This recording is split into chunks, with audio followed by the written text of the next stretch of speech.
Good evening, everyone. I hope all of you are doing well and studying well. Right. So, how's the preparation going on?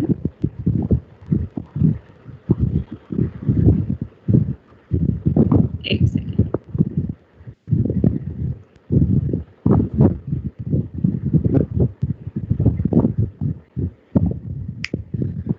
हाँ जी. So, पढ़ा एक बार translation अच्छे से. Good evening, Ankur. Good evening. Right. So everyone completed with the translation part. पढ़ लिया. कुशागर ने कुछ भेजा था मुझे. अभी मैं बताती हूँ उसके बारे में भी. MR6 नहीं मिला मुझे. Okay. कुशागर एक बार इस पे भेजो बेटा. If you're in the class. Send me in the common group.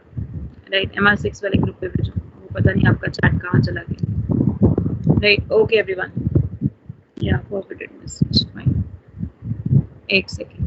हाँ जी, ट्रांसलेशन में सबसे पहले किसी को कोई डाउट? क्योंकि आज जो मैं आपको स्टार्ट करने वाली हूँ दैट इज लैक ऑफ खुल क्यों नहीं रही मुझे.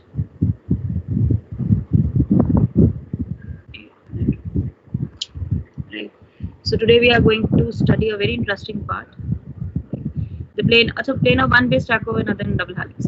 Okay, this is basically what बचा, right? Helical structure जो हम देखते हैं, right? When we form the double helical structure of the DNA, we simply say that कि हमारे पास जो एक बेस पेयर है, single base pair will stack over the another base pair. तो ये एक बेस पेयर है, ये उसके ऊपर दूसरा बेस पेयर है. तो दो बेस पेयर एक दूसरे के ऊपर स्टैक कर रहे हैं. तो one base pair stack over the another base pair, right? So that hydrogen bonding की साथ साथ और हाइड्रोफोबिक इंटरेक्शंस में जो पूरे सिस्टम को स्टेबिलिटी देता है. Right. तो हम कहते हैं stability is not only provided by the sugar phosphate backbone, it is not only provided with the hydrogen bond, but there are several other covalent and hydrophobic linkages also, which will stabilize the whole structure. जो पूरे structure को stabilize करते हैं. अब समझ आया? Right, कुशाग्र clear हुआ point बच्चे? Right, so that's basically being defined as the whole situation. जो हम कहते हैं वो पूरा का पूरा उसको stabilize करेगा, structure को manage करेगा, ताकि पूरा double helical model दोनों strands एक दूसरे के ऊपर completely bounded रहें और complete पूरा structure हमारे पास helix की तरह move करे. Right, और उसी के साथ साथ हमें helix के turn, right, उसका pitch, उसी के साथ साथ उनके distances between the vertical base pairs वो भी सब हमें manage करना है. Right, तो वो सब भी हमारे पास condition में manage है. Right, okay everyone. So completed यहाँ तक. हाँ जी, translation clear हो गया? नहीं, चलो अब एक क्विज कर लेते हैं फटाफट से ट्रांसलेशन पे. Right. Okay, which step of the translation never require ATP utilization? Which step of the translation never require ATP utilization? Quickly. Right, फटाफट से आंसर मुझे मिल जाए. Right, transpeptidation. Very good. Transpeptidation is catalyzed by. Transpeptidation is catalyzed by. Right, कौन catalyze करता है transpeptidation?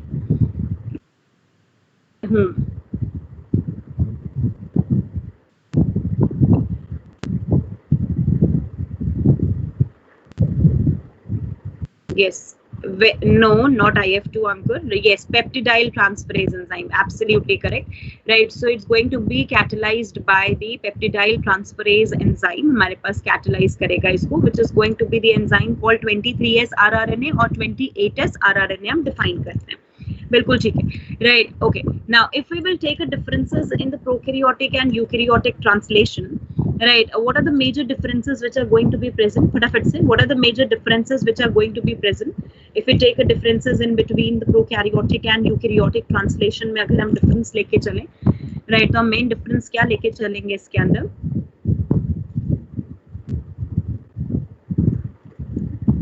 Okay. Right, prokaryotic and eukaryotic translation. Count me the differences, guys. फटाफट से मुझे count कराओ differences. Right, absence of 5' cap initiation the prokaryote. बिल्कुल ठीक है. Very good, Rajul. Right, SD sequence. Very good, Jasmine. And Kozak sequence in the eukaryotes. बिल्कुल ठीक. ZAK. Right. उसी के साथ साथ आपका यहाँ पर another एक और difference हमने पढ़ा था. Right, that in the case of the prokaryote कितने initiation factors होते हैं हमारे पास? Only 3 initiation factors. लेकिन हमारे पास वहीं पर more than 9 or 9 initiation factors in the case of the eukaryotes. Right, याद रहेगा. 3 elongation factor 3 ही रहेंगे. Right, release factor हमारे पास जो होंगे वो नंबर चेंज हो जाते हैं, लेकिन हमारी NCERT कहती नहीं है. तो हम ये सिंपल कहेंगे release factor. मैंने बताया था शायद ये पॉइंट आपको. Release factor only 1 in the eukaryote and 2 in the prokaryote. Right, 2 prokaryote के अंदर, 1 eukaryote के अंदर. Actually real data यही है. राइट, लेकिन हमारी एनसीईआरटी इस चीज को लिखती नहीं है, तो हम ये पॉइंट मेंशन नहीं करते, बट अगर आ जाए गलती से तो ध्यान रखना, release factor in eukaryote is 1, release factor in prokaryote is 2. ठीक है, राइट, कंप्लीटेड यहाँ तक, good. It start with the methionine, very good. And acetylene in prokaryote Manchika, it start with the N6 formyl methionine. Formylation से start होता है. And it start with the N6 formyl methionine. Very good. Right. Completed यहाँ तक का concept अच्छे से. Done. Right. So clear है यहाँ तक point. Fine everyone. So let me share the screen. Right. And let's start with the process for the lacoperon. Lacoperon से start करेंगे. तो आज हम पढ़ेंगे रेगुलेशन. बहुत अच्छे से क्लियर करना lac operon.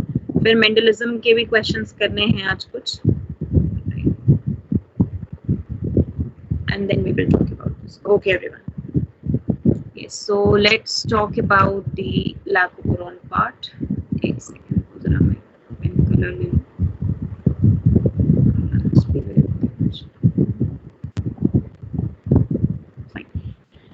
Okay guys, last time बच्चे मैंने आपको one gene one enzyme hypothesis, उसी के साथ साथ कुछ और पॉइंट्स भी पढ़ाए थे, राइट. फटाफट से मुझे बताओ कौन सी हाइपोथेसिस अभी तक सबसे करेक्ट है.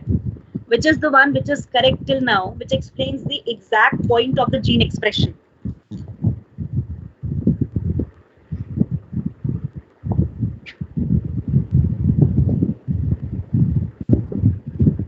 Yes, very good. One mRNA, one polypeptide hypothesis is said to be the correct one, right? जो हमने कहा जो अभी तक हमारे पास बिल्कुल correct है, right? And what is the, if I'll say, what is the model organism used in the biochemical genetics?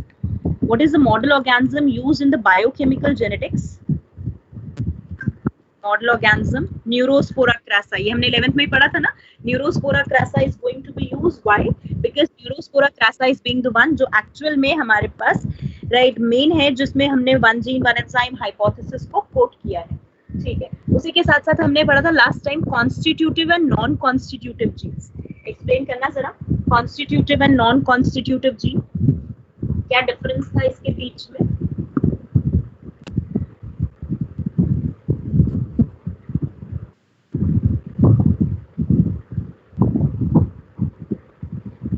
Yes guys,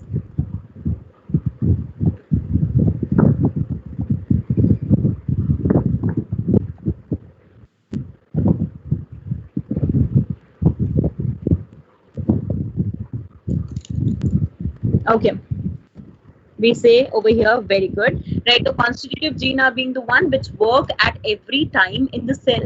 her time cell में काम करेंगे, उन्हें हम कहेंगे constitutive gene. लेकिन वो जीन हमारे पास जो सिर्फ और सिर्फ वर्क करते हैं at the time, right, जो किस टाइम पे काम करेंगे, when required, right, then they are called luxury genes.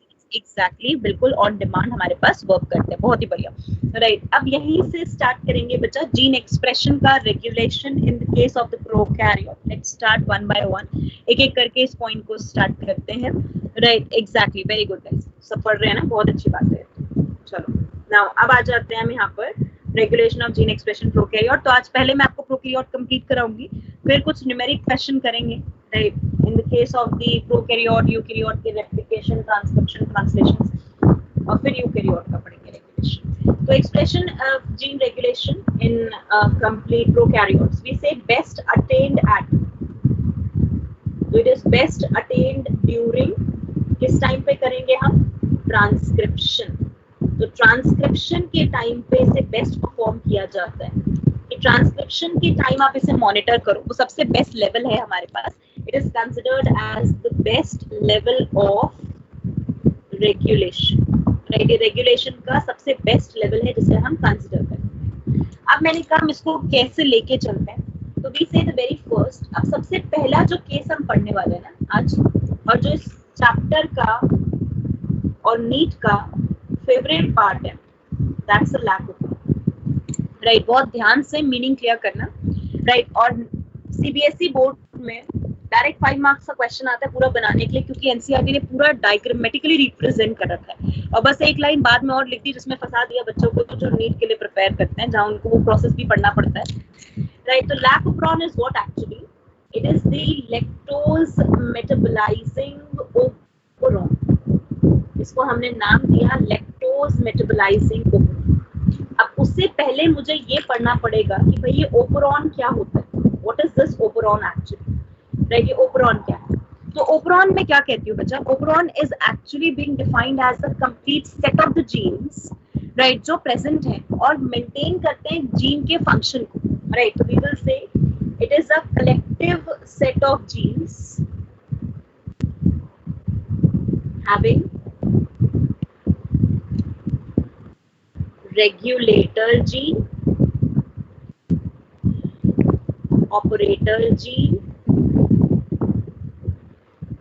promoter and structural gene, ये प्रेजेंट है। अब एक चीज याद रखना, अगर रेगुलेटर नहीं है, आप उस ओपरॉन को ओपरॉन होके ही नहीं, अगर उसमें रेगुलेटर नहीं है तो रेगुलेटर होना इज अ कंपल्शन, क्योंकि रेगुलेटर ही है जो एक्चुअली रेट को मैनेज करेगा, राइट। अब किस तरीके से, तो हमने कहा it regulates the rate of transcription, यही रेट ऑफ ट्रांसक्रिप्शन को रेगुलेट करता है। That's why we name this gene as the regulator gene, सबसे मेन है ये, राइट। इसीलिए मैंने अभी स्पेसिफिकली सिर्फ इसको समझाया, बाकी के सेट भी मैं समझाऊंगी, लेकिन स्पेसिफिकली सबसे पहले ये कि रेगुलेटर जीन हमारे पास सबसे मेन है जो हम यहाँ पर कैटेगराइज करते हैं, ठीक है बच्चे। अब मैंने कहा यहाँ पर ओपरॉन में रेगुलेटर जीन के बाद अब ओपरॉन को हम लिस्ट करते हैं, तो कैसे बनाते हैं on the structural basis, let's talk about that.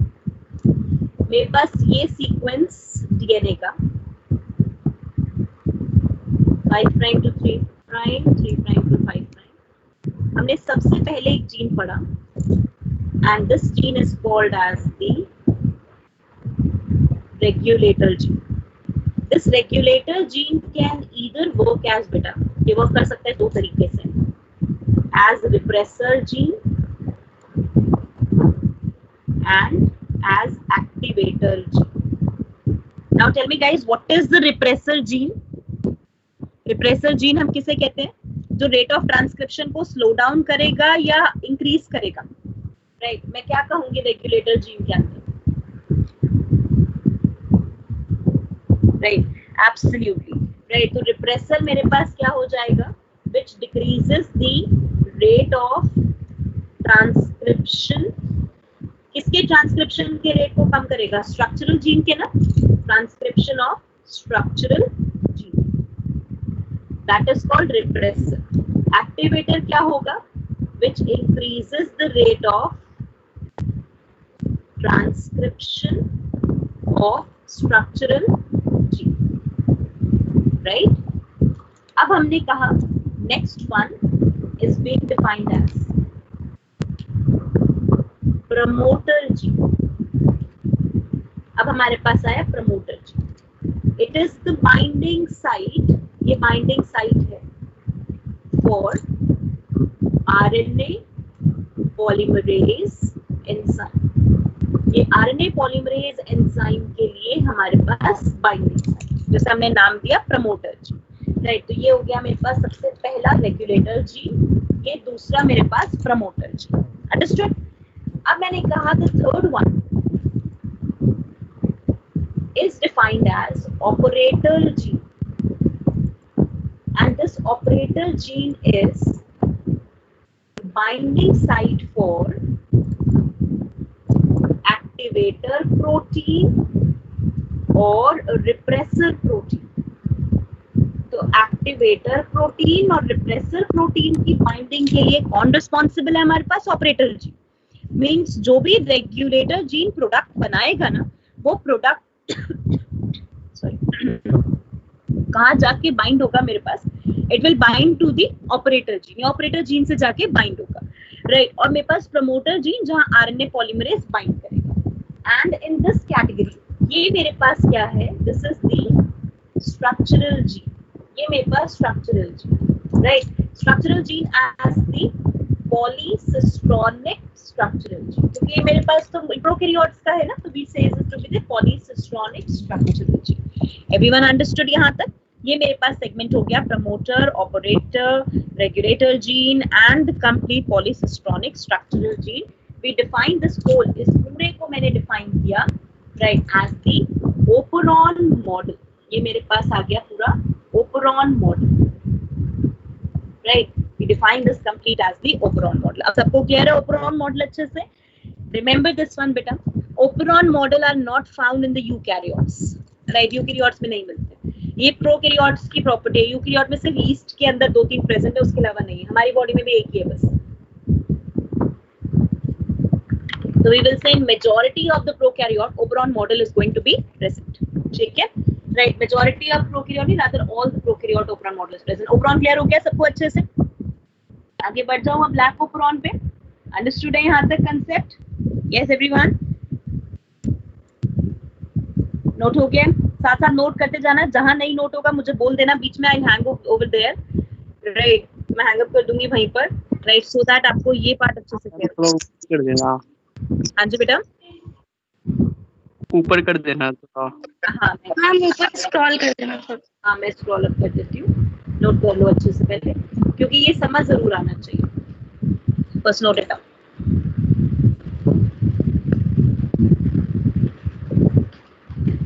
So we have the regulator gene, we have the promoter gene, we have the operator gene, and we have the polycistronic structural gene are being present with us. अच्छा एक चीज याद रखना, अब अगर मैं इसमें से रेगुलेटर जीन हटा दूं तो बची हुई पूरी साइट मेरे पास जो है that complete site is transcription unit. पूरी साइट ट्रांसक्रिप्शन यूनिट है अगर मैं रेगुलेटर जीन को हटा दूं यहाँ से. ठीक है राइट. तो that is being the one which is called as the transcription unit. तो रेगुलेटर जीन लगाया तभी आपने से ओपेरॉन का. डन है अब यहाँ तक? हो गया नोट? स्टार्ट कर लूं आगे.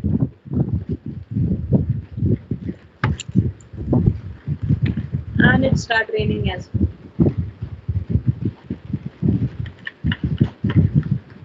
Okay everyone, so let's start with the topic over here, that is the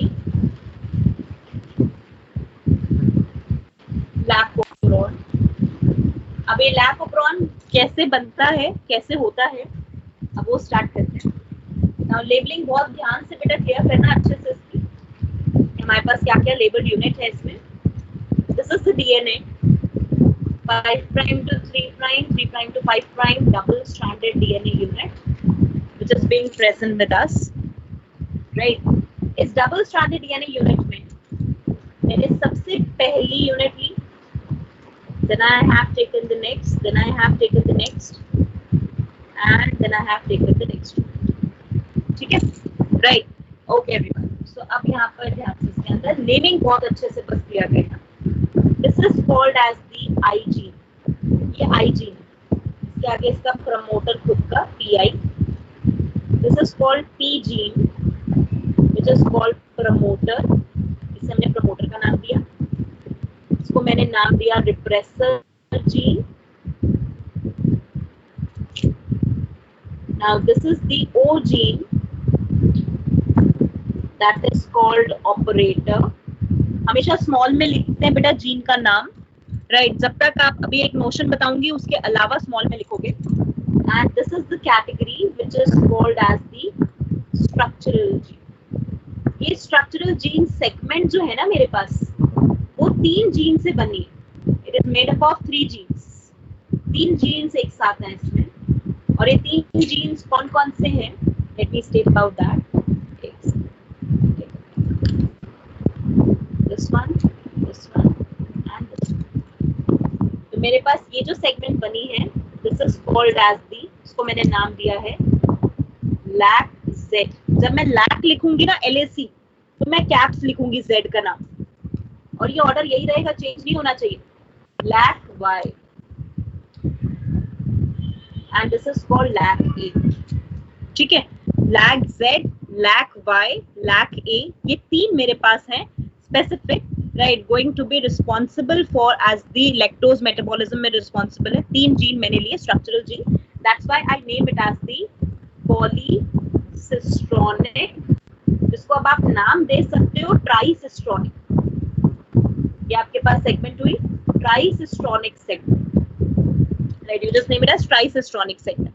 polycistronic और ट्राइसिस्ट्रॉनिक सेगमेंट. कंप्लीट यहाँ तक बच्चे? अंडरस्टूड है? लैकोप्रोन का स्ट्रक्चर सबको समझ आया? तो I gene, P gene, O gene and आगे, और आगे टर्मिनेटर भी है, उसको हमने बस लेबल नहीं किया टर्मिनेटर को, ठीक है, राइट। अब मैंने यहाँ पर कहा this I gene which is there, I gene is coding for a repressor protein, and repressor protein will switch off the transcription, ये ट्रांसक्रिप्शन को स्विच ऑफ कर देते हैं, ट्रांसक्रिप्शन ऑफ स्ट्रक्चरल जीन। अगर स्ट्रक्चरल जीन के transcription को रोक दिया इसने, इसको मैंने नाम दिया नेगेटिव रेगुलेशन। नेगेटिव रेगुलेशन कहने का मतलब जब आपने एक रेगुलेटरी जीन से ऐसा प्रोडक्ट बनाया जिसने उसके स्ट्रक्चरल जीन के ही प्रोसेस को रोक दिया, तब आपने उसे डिफाइन क्या किया? The process is called as the negative regulation.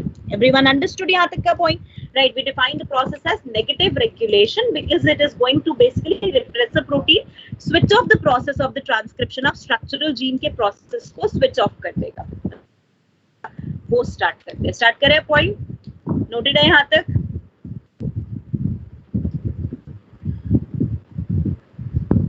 Yes everyone.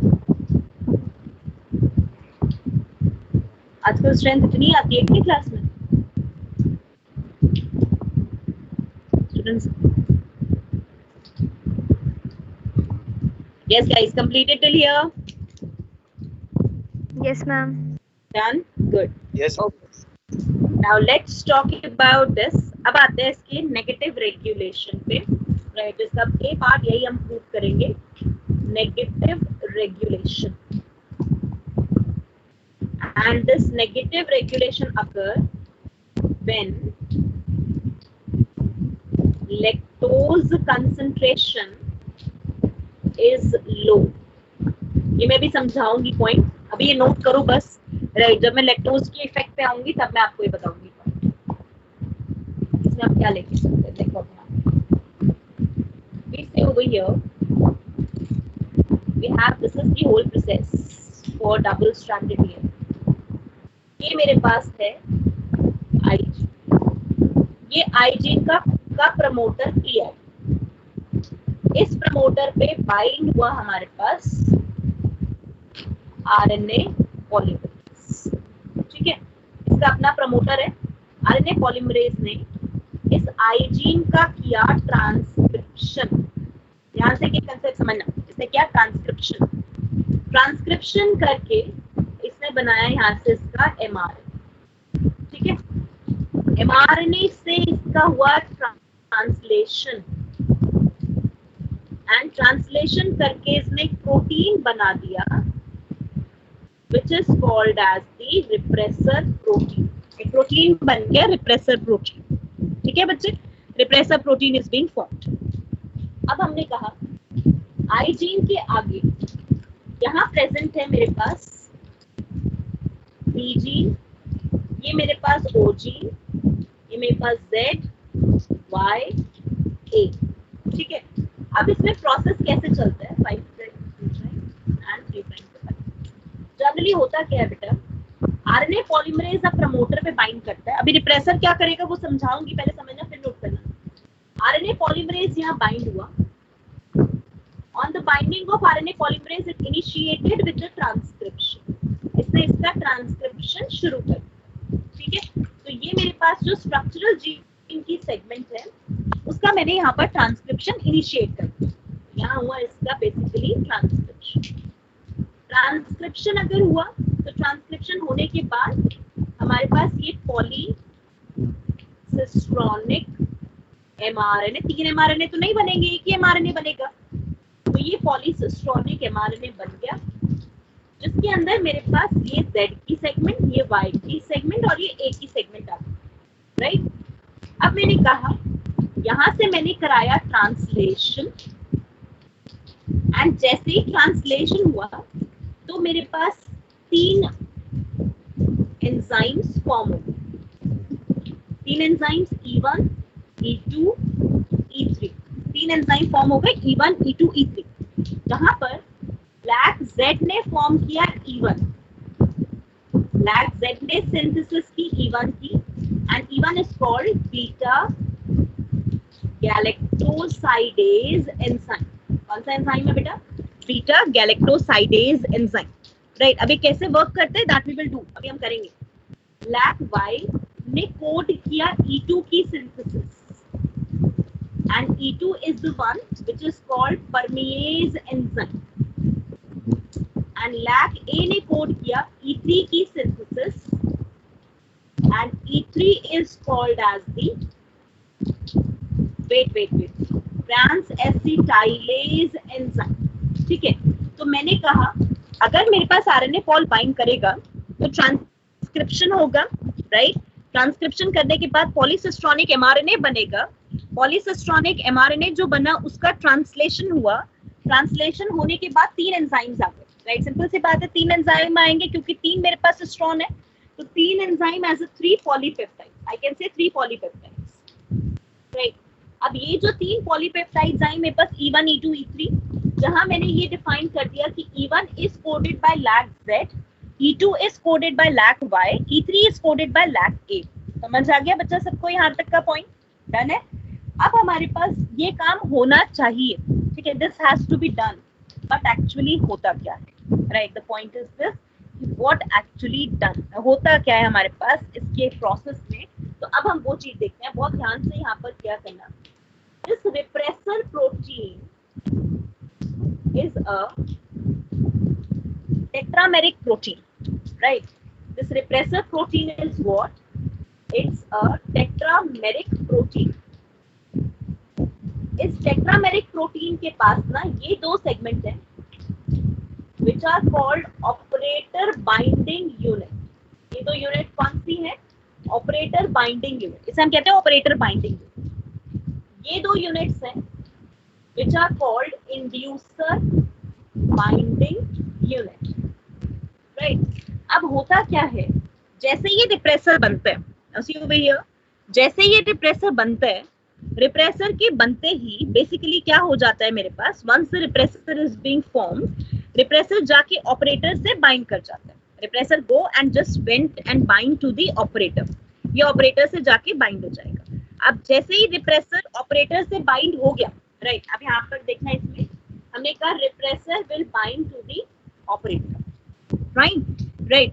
अब मैं अगर रिप्रेसर को ऑपरेटर से बाइंड कराती हूँ बेटा, तो पहले मैकेनिज्म समझना, right. Repressor went and bind to the operator, because of that binding site repressor बड़े आराम से ऑपरेटर से बाइंड हो जाएगा। This association will lead to the change in the promoter site. ये एसोसिएशन प्रमोटर की साइट में कन्फर्मेशनल चेंज कर देगा, और कन्फर्मेशनल चेंज होने की वजह से, because of the conformational change, RNA polymerase इस प्रमोटर की साइट पे बाइंड नहीं हो पाएगा। अगर RNA polymerase प्रमोटर की साइट पे बाइंड नहीं हुआ, tell me guys, is transcription of polycistronic mRNA segment, so structural gene possible or not? Yes guys, if I'll say that operator से repressor bind कर गया, प्रमोटर में कन्फर्मेशनल चेंज आ गया, RNA polymerase bind नहीं कर पाया, तो ट्रांसक्रिप्शन नहीं होगा। गुड। अगर ट्रांसक्रिप्शन नहीं हुआ तो पॉलीसिस्ट्रॉनिक एमआरएनए नहीं, ट्रांसलेशन नहीं, एंजाइम नहीं, कोई E1, E2, E3 की सिंथेसिस नहीं होगी। तो ओपेरॉन स्विच ऑन मॉडल में है या स्विच ऑफ मॉडल में? Tell me, is operon in the switch on model or switch off? Very good, switch off, because rate of transcription nullified है ना, अभी मेरे पास हो ही नहीं रहा। तो this is what is called negative regulation, right? Completed यहाँ तक। देखो JITS का रिजल्ट आ गया बेटा, सबका AITS का रिजल्ट आ चुका है? Yes मैम, आ गया। आ गया? Okay good, right. हाँ जी, तो यहाँ तक कंप्लीटेड है पॉइंट सबका, फाइन। तो we will say this is called as the negative regulation, right. इसको हम डिफाइन करते हैं negative regulation, that we have just done the one concept, we have made that complete in the switch off manner. Transcription होगा नहीं मेरे पास, आगे का process continue नहीं कर पाऊंगी मैं, राइट। कंप्लीट यहाँ तक सबको समझ आ चुका है अच्छे से? Any other point? which is being a confusion till this. फिर मैं इसका step by step कोड करूँ. हाँ जी बेटा. स्क्रॉल करते रहो थोड़ा ऊपर. एक बार रिवाइज कराऊँ पूरा. चलो. अच्छा scroll a bit. Okay fine. I'll scroll a bit also and एक बार आपको recap दे दूँ. अभी ठीक है? Okay everyone. नोट हो गया हो तो मुझे बताओ, फिर मैं एक बार रिकैप करूं और फिर हम इसका पूरा प्रोसेस ओवरव्यू की तरह लिखें. यहाँ तक है हमारे पास. नोट कर लो फटाफट.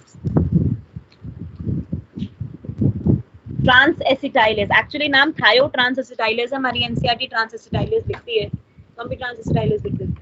राइट.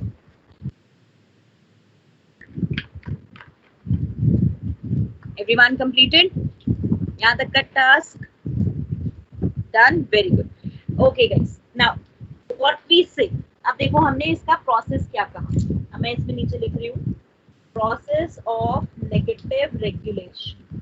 इसलिए मैंने इसके नोट्स नहीं लिए कहीं और से, ताकि आप अच्छे से यही डायरेक्ट क्लियर कर सकें. हाँ जी बेटा. Anyone saying anything? Okay guys, now process of negative regulation. What we say. First step, constitutive synthesis of repressor protein. Constitutive synthesis क्यों कह रहे हैं बेटा? Because remember this one, LAC-I gene is housekeeping gene. LAC-I gene housekeeping gene है, ये हमेशा form होता रहता है, always. So we name it as the constitutive synthesis of the repressor protein. Repressor protein her time her moment बनता रहेगा cell के अंदर. ठीक है. अब constitutive synthesis होने के बाद हमने कराया binding of repressor protein. repressor protein को बाइंड करा दिया to operator gene. operator gene से बाइंड हो गया. एंड ऑपरेटर जीन से बाइंड किसकी वजह से हुआ? Through operator binding site. Operator binding site की वजह से रिप्रेसर प्रोटीन हमारे पास बाइंड हो चुका है. तो हमने कहा पहले कॉन्स्टिट्यूटिव सिंथेसिस करा दो, फिर बाइंडिंग करा दो रिप्रेसर प्रोटीन की ऑपरेटर जीन से. अब जब आपने बाइंडिंग करा दी, then we will say conformational change in the site of promoter gene. promoter gene में conformational change आ गया, right? जिसकी वजह से conformational change आने की वजह से अब RNA polymerase की inefficiency हो गई bind करने की with that of the promoter gene, right? Which resulting in the right conformational change की वजह से inefficient or no binding of RNA polymerase to promoter gene. promoter gene पे inefficient या no binding. अगर binding नहीं हुई, right, तो हमने कहा absent या retarded rate of structural gene transcription. Structural gene के ट्रांसक्रिप्शन का या तो एब्सेंस कर दिया या रिटार्ड कर दिया रेट. अब ये क्यों कहा मैंने बच्चे? अगर इनएफिशिएंट बाइंडिंग हुई, मान लो 100 मॉलिक्यूल को बाइंड करना था, एक मॉलिक्यूल बाइंड किया तो एक एमआरएनए बनेगा, तो रेट रिड्यूस हो जाएगा, एब्सेंट नहीं होगा. लेकिन अगर बाइंडिंग हुई नहीं तो एब्सेंट हो जाएगा. अब समझ आया पॉइंट? तो हमने कहा रिटार्डेड रेट और absence of structural gene transcription, right. अब अगर ट्रांसक्रिप्शन एब्सेंट हो गया तो हमने कहा नो और रिड्यूस्ड एंजाइम सिंथेसिस. एंजाइम की सिंथेसिस या तो नो या फिर हमारे पास reduced, right. So this result in the switch off state और negative regulation of lac operon, right? तो lac operon का negative regulation और switch of state हमारे पास result हो गया, right? So this is being the concept that we said over here for the whole process. Everyone understood यहाँ तक बच्चे, right? और ये मैंने कहा lactose की कौन सी concentration होनी चाहिए, less concentration. अगर lactose की concentration कम है तब ये काम हो रहा है. क्यों ऐसा कहा बच्चे मैंने? Because let me tell you a fact. Lactose is an inducer. अभी मैंने के ऊपर बाइंडिंग साइड लिखी थी इंड्यूसर, तो लैक्टोज ही मेरे पास इंड्यूसर है जो एक्चुअली में प्रोसेस को रन करेगा. स्टार्ट विद दिस कि लैक्टोज कैसे काम करता है. अच्छा, अब यहाँ से मुझे ये बताओ, lac ZYA are the constitutive gene, right? Scroll up bit up. अच्छा, ऊपर करूं, यहाँ से नोट करना, राइट? मैं एक दो सेकंड रोक के नीचे जाती हूँ, जैसे से नोट कर लिया, बाकी सब नोट कर लेंगे. हाँ जी guys, tell me this thing. LAC ZYA are the housekeeping gene or they are being working as the non-constitutive gene. कैसे काम कर रहे हैं? Are they working as the housekeeping gene or the non-constitutive? Very good, non-constitutive और luxury genes. क्योंकि अभी तो काम कर नहीं रहे ना, जब लैक्टोज ज्यादा होगा तब काम करेंगे. बिल्कुल ठीक, राइट? समझ आ गया है यहाँ तक का point everyone? Good, right. So अब इसी में ही नोट हो गया ये वाला पार्ट. स्क्रॉल डाउन कर दूं.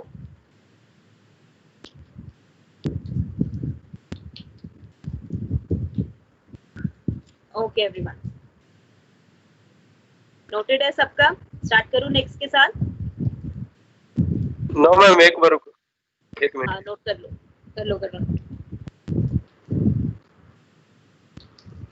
अब हम केस देखेंगे इसका नेक्स्ट वन कि कैसे हम इसको स्विच ऑन में लाएंगे. अब ऐसा तो नहीं ऑफ में रखना है, ऑन में भी तो लाना है ना कभी ना कभी. तो how we are going to turning up into the on state. On state में कैसे लेके आएंगे, राइट? तो अच्छा, बायोटेक स्टार्ट कर दिया आपने. ह्यूमन हेल्थ एंड डिसीज कर रहे हो अभी? कौन सा चैप्टर कर रहे हो जूम में? Human health and disease. ठीक है, कोई बात. Okay everyone, so moving to this, biotech का एक्चुअली एक टॉपिक है, चलो मैं ये बता दूंगी. जैसे सर भी बता ही देंगे, छोड़ दूंगी तो सर भी बता देंगे, right? Okay guys, now moving to this one, right? अब हमने नेक्स्ट कंडीशन ली. Let us say we have the condition over here कि अब हमारे पास लैक्टोज की कंसंट्रेशन ज्यादा है, right? So we take the B condition, right, by increasing the concentration of lactose. How it is going to work, right? So B condition आ जाते हैं, right? When lactose concentration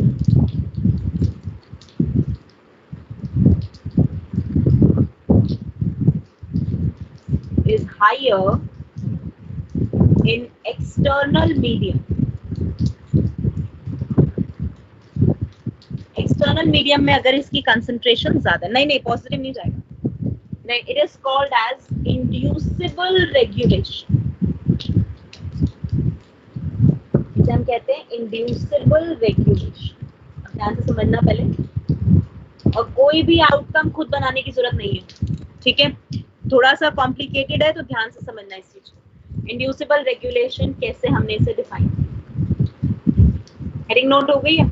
मैं आगे पूरा ऊपर कर दूं क्योंकि मुझे स्पेस ज्यादा चाहिए, राइट? तो हमने कहा lactose concentration is higher in the external medium. We name that as the inducible regulation. Positive का एग्जांपल भी लेके चलूंगी आपके साथ, करूंगी डिस्कस पॉजिटिव का एग्जांपल भी, राइट? ट्रिप ओवरऑल भी पढ़ेंगे इसके बाद. Okay guys, now see over here.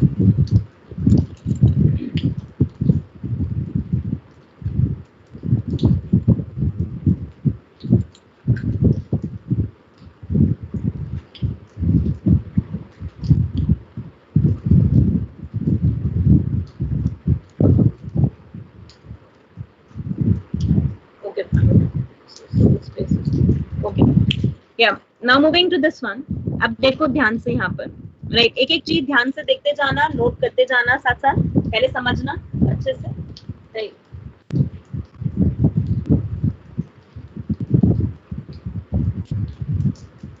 Now over here we say at this point this is the extracellular medium. Extracellular medium as a nutrient medium जो आपने दिया. And this is the bacterial cell. ये bacterial cell, ठीक है, right? यहाँ पर मेरे पास लैक्टोज की कंसंट्रेशन बहुत ज्यादा. Lactose is very very highly available in this, बहुत अच्छा खासा अवेलेबल है, ठीक है? तो मैंने यहाँ कंसिडर किया that lactose concentration is very very high, very very high हम लेके चलते हैं, तब हमारे पास ये काम करना शुरू करते हैं। अब इसमें होगा क्या, लैक्टोज की एंट्री के लिए there is a requirement of a channel जो एक प्रोटीन बनाता है, एक प्रोटीन फॉर्म करता है ये, and this protein is none other than बेटा this is permease enzyme। ये यहाँ कैसे आ गया वो धीरे धीरे समझ आएगा सब, ठीक है। परमेज एंजाइम, यहाँ मैंने ये लैक्टोज की एंट्री शुरू कर दी, लैक्टोज मेरे पास एंटर करने लग गया, लेकिन कुछ कम कंटेंट में। एक तो परमेज से एंटर हुआ, एक नॉर्मल डिफ्यूजन से एंटर हुआ।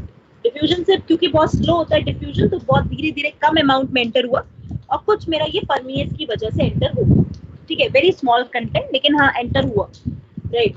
अब मैंने कहा यहाँ कंडीशन बैक्टीरियल सेल में मेरे पास चल रही थी, दिस वन, जिसके अंदर मेरे पास ये आई जीन जो था ये अपने मजे में काम कर रहा है, ये अपना रिप्रेसर प्रोटीन बना रहा है, इसको दीन दुनिया से वैसे ही कोई फर्क नहीं पड़ता है, राइट। तो ये अपना नॉर्मली ये क्या कर रहा है, it is for going for the transcription, transcription किया, ट्रांसक्रिप्शन करके अपना एमआरएनए बनाया, एमआरएनए करके ट्रांसलेशन किया, और ट्रांसलेशन करके इसने बना दिया रिप्रेसर प्रोटीन, राइट। अब पॉइंट हुआ क्या हमारे पास, ध्यान से, ये जो रिप्रेसर प्रोटीन था जिसमें 4 साइट थी, 2 ऑपरेटर की बाइंडिंग साइट थी और 2 इंड्यूसर की बाइंडिंग साइट थी, remember. Lactose is now working as inducer, lactose work as inducer, वो काम करता है वो भी समझाऊंगी अभी।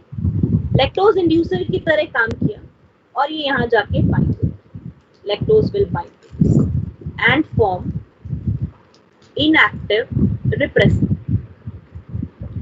इनएक्टिव रिप्रेसर बना, रिप्रेसर बनाएंगे, राइट। तो हमने कहा आईजीन है, आईजीन ने अपना नॉर्मल काम किया, राइट। कैसे नॉर्मल काम किया, बाय हैविंग दैट कंप्लीट, यहाँ पर आपका बाइंडिंग किसका हुआ है हमारे पास, there is being the binding of the RNA polymerase binded है, और हमारे पास नॉर्मल फंक्शन चल रहा है, जो हमने कहा यहाँ पर हमारे पास रिप्रेसर प्रोटीन बना, रिप्रेसर प्रोटीन जाके लैक्टोज जो है आया अंदर और लैक्टोज बाइंड कर गया और इनएक्टिव रिप्रेसर बन गया। अब आगे मेरे पास क्या प्रेजेंट है, I have the P gene, I have the O gene, I have Z, I have Y, I have O A, ये मेरे पास नॉर्मली प्रेजेंट है, राइट। और ये साइट मेरे पास स्ट्रक्चरल जीन की साइट है। अब बिकॉज रिप्रेसर इनएक्टिव हो चुका है, राइट, एक second, okay everyone, now as I say the repressor become inactive, repressor अगर इनएक्टिव हो चुका है तो रिप्रेसर जाके बाइंड नहीं करेगा ऑपरेटर से, तो repressor is not able to bind to the operator, means operator is free now, operator free है। अगर ऑपरेटर फ्री है तो क्या प्रमोटर में कन्फर्मेशनल चेंज होगा, is there any conformational change occurring at the promoter site, yes और no guys, right. क्या कोई चेंज प्रमोटर पे होगा, नो, वेरी गुड। अगर प्रमोटर पे कोई चेंज नहीं है तो क्या आरएनए पॉलीमरेज पूरी एफिशिएंसी से बाइंड कर सकता है, if RNA polymerase bind with the complete efficiency आगे भी बढ़ जाएगा। तो हमने कहा यहाँ पर this is being the one which is the RNA polymerase, तो आरएनए पॉलीमरेज बाइंड हो गया and this is the process which will initiate the process of the transcription, right. Transcription के प्रोसेस को शुरू कर दिया। अब जैसे ही ट्रांसक्रिप्शन का प्रोसेस शुरू हुआ, we have the formation of, हमारे पास फॉर्मेशन हो गई यहाँ पर पॉलीसिस्ट्रॉनिक एमआरएनए, ठीक है, पॉलीसिस्ट्रॉनिक एमआरएनए बनते, पॉलीसिस्ट्रॉनिक एमआरएनए बनते ही, राइट। और याद रखना बेटा एक ही बनेगा, सिंगल कॉपी, आई कैन से कॉपी तो मल्टीपल बन सकती है, एक कॉपी बनेगी, ठीक है, राइट। थोड़ा सिंगल कॉपी कंफ्यूजन ही हो गया आपको, मतलब बस इतना याद रखो एक एमआरएनए बनेगा, कॉपीज मल्टीपल बन सकती है उसकी, ठीक है। पॉलीसिस्ट्रॉनिक एमआरएनए बन गया हमारे पास। हमने कहा it will go for the process of translation, translation की वजह से इसने E1, E2, E3 की सिंथेसिस कर दी, करेक्ट एवरीवन। तो ये मेरे पास तीनों एंजाइम सिंथेसाइज हो गए, आई have the synthesis of E1, E2 and E3 with me. अब मैंने कहा यहाँ पर E1, E2, E3 सिंथेसाइज हो गया, अब इनका काम क्या, what is the job of this, right. तो अब मैं यहाँ पर आ जाती हूँ।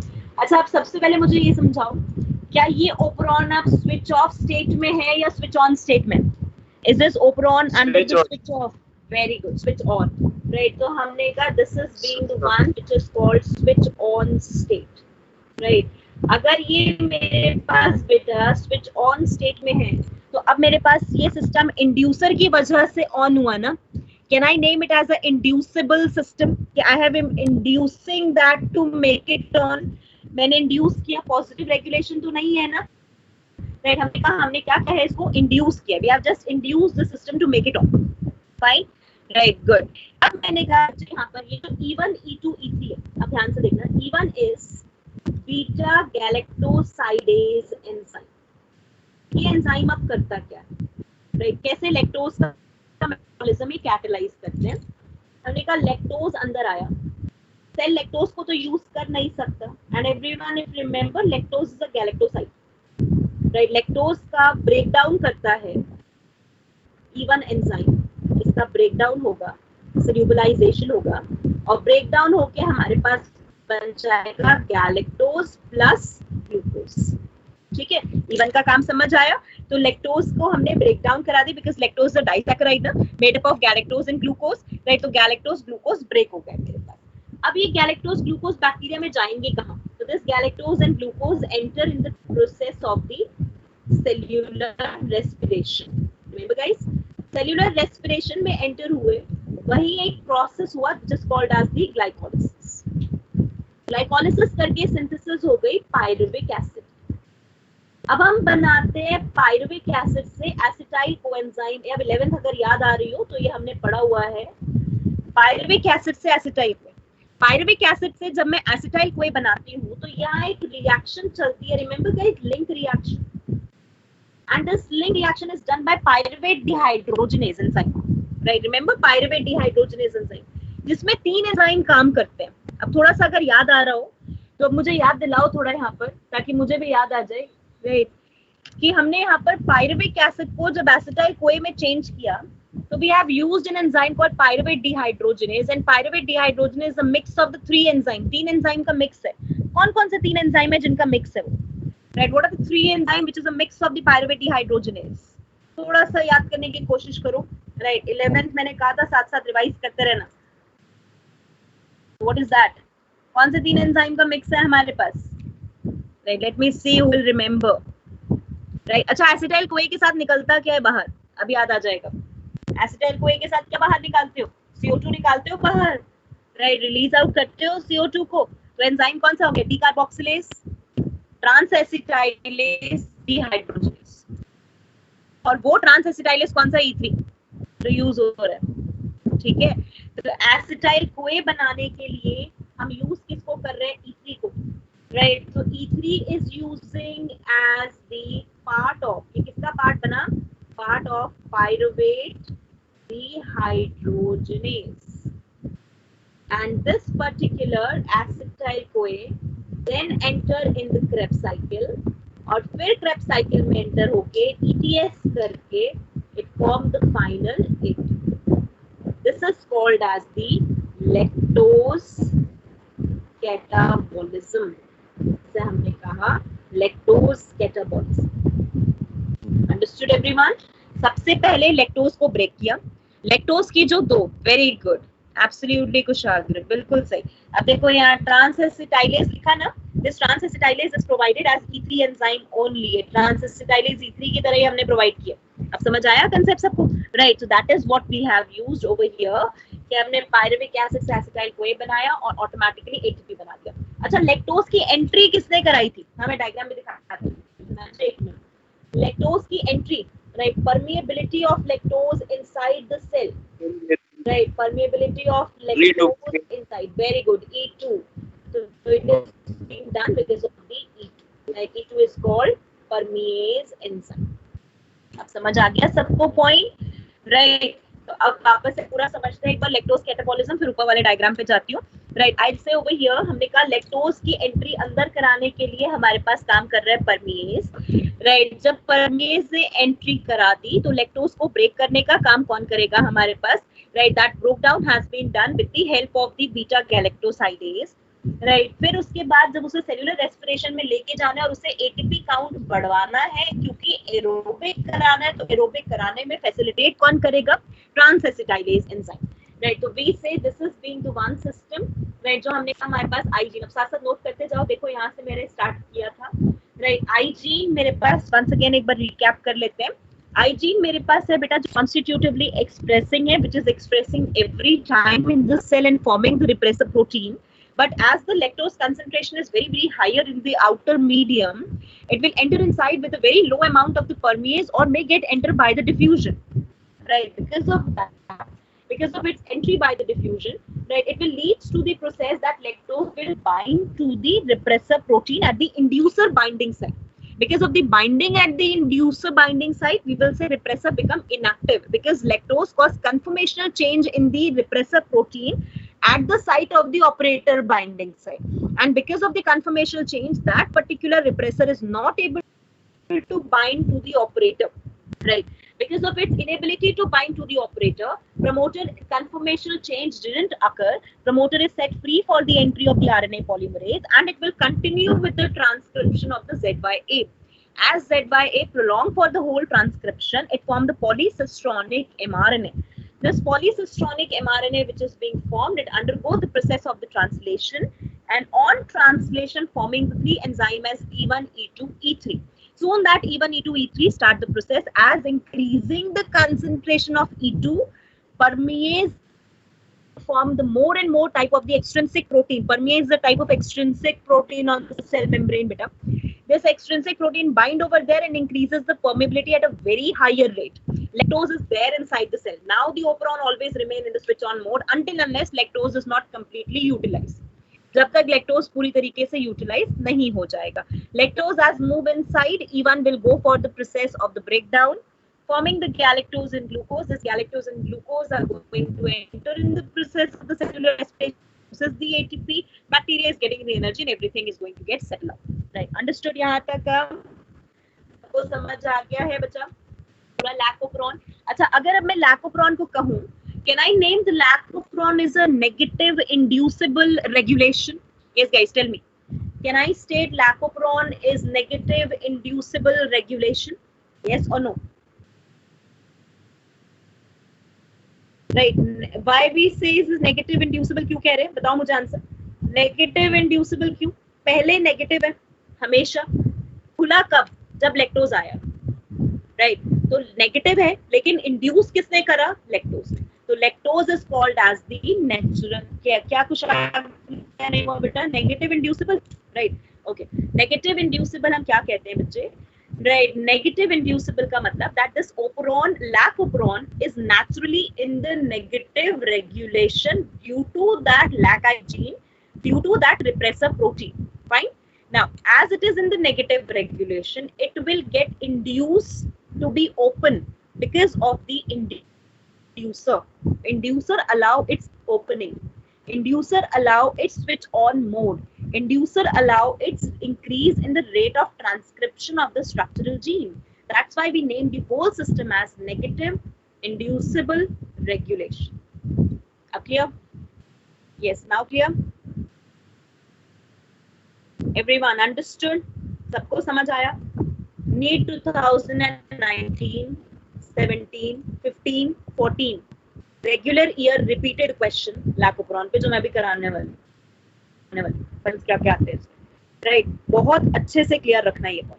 अब एनसीईआरटी ने पता ये पूरा अच्छे से एक्सप्लेन कर रखा है. पूरा डायग्राम देखो खोल के, एनसीईआरटी बड़े अच्छे से बना रखा है उन्होंने, राइट. अब एनसीईआरटी ने जब ये डायग्राम बना रखा है ना, तो हाँ मैं नाउ एनसीईआरटी का ये जो डायग्राम गिवन है वहीं पर पूरा एक्सप्लेन करके ना लास्ट लाइन एनसीईआरटी ने क्या लिख दी? That lac operon is also under positive regulation.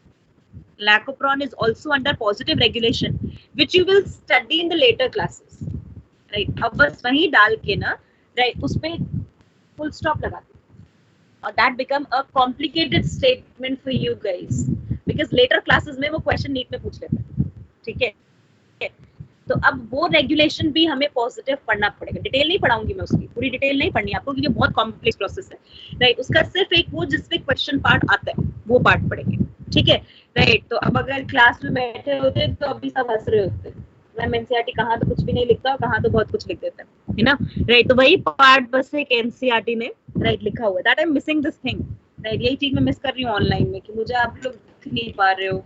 Zoom में तो फिर भी मुझे दिख जाते थे, इसमें तो वैसे भी नहीं दिख पाऊंगी। राइट, और उसी के साथ साथ मैं क्लास में जो नॉर्मली मस्ती मजाक होता था, बातें चल रही होती थी, टोकना वगैरह, है ना, वो सब पार्ट में सर। अच्छा, पढ़ाई सबकी सही हो रही है इससे? Yes guys, in all the subject, सारे सब्जेक्ट्स में सही चल रहा है सब कुछ? कोई पॉइंट, कोई Yes. ऐसी चीज जो अभी भी हो कि हाँ हमें अब और अच्छे बेटर करना चाहिए? Right everyone. हाँ, अब देखो, अब लॉकडाउन कब खुलता है? 31 अगस्त तक तो सीन है नहीं कोई। राइट, उसके बाद ही देखा जाएगा, पता नहीं कब सितंबर में भी खोलेंगे नहीं खोलेंगे, क्या ही करेंगे। डाउट क्लासेस, हाँ वो जरूर आप मिस कर रहे होगे doubt classes.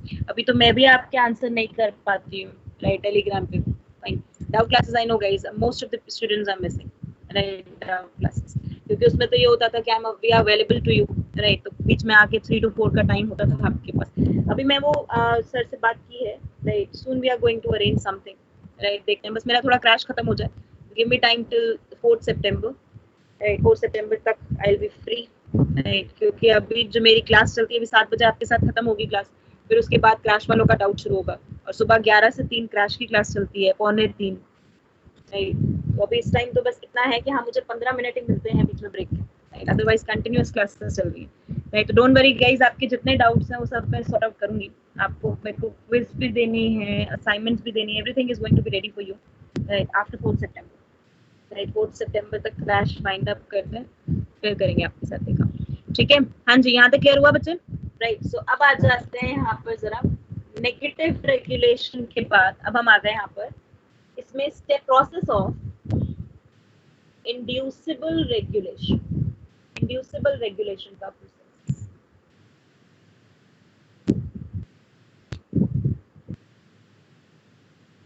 Now let's talk about that process of inducible regulation। क्या है हमारे पास, कैसे हम स्टडी करते हैं इसको?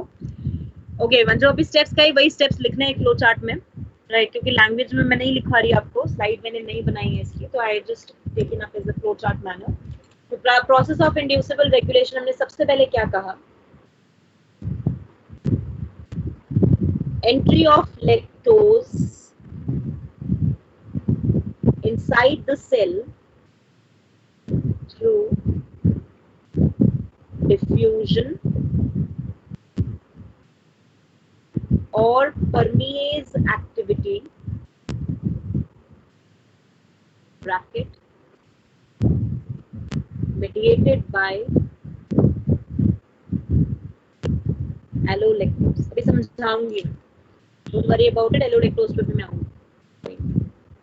अब लैक्टोज के अंदर एंट्री करा दी, तो हमने कहा यहाँ पर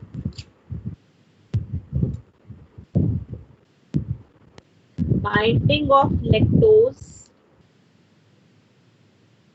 at inducer site of repressor protein, repressor protein के inducer site पे हमने lactose की binding करा दी, because of which lactose is proved as natural inducer। Now the third one,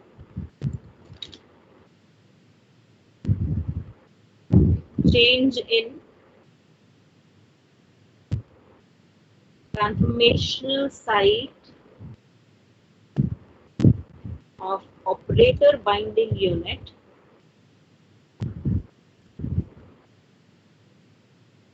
at repressor protein। repressor protein पे operator binding unit पे हमने conformational change cause कर दिया है, leads to the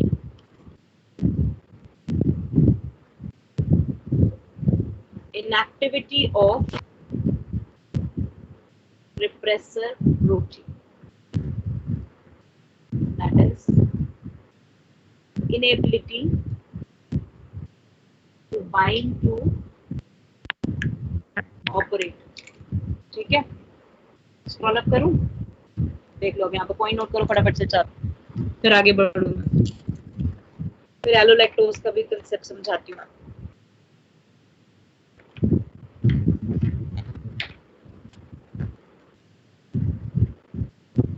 We have done with the entry of the lactose inside the cell through diffusion of permease activity. फिर हमने lactose को bind करा दिया. Inducer binding, inducer site of the repressive protein. Then we make the conformational changes, right, of at operator binding unit of the repressive protein, right, and then inactivity of the repressive protein, that is its inability to bind to the operator. Because of the inability to bind to the operator, अब operator से क्योंकि bind नहीं कर सकता है, right, जिसकी वजह से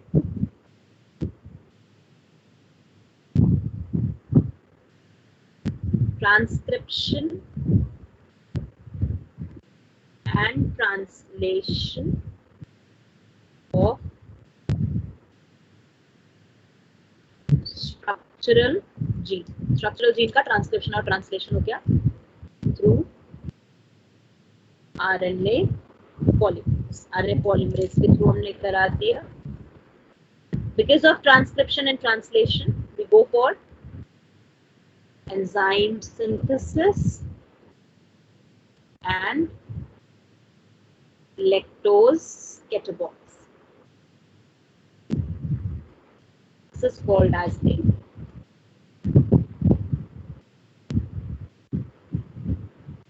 switch-on state of. Everyone understood? यहाँ तक का पॉइंट क्लियर हो गया बच्चे? Noted?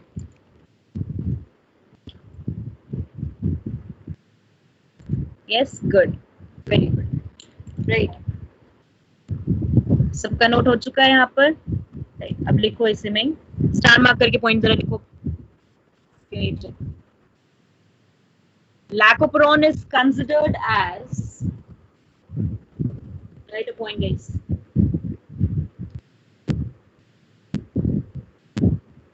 Lacoperon is considered as negative inducible, underline कर लेना है, negative inducible operon system. Lacoperon is referred as negative inducible operon system. Negative inducible operon system.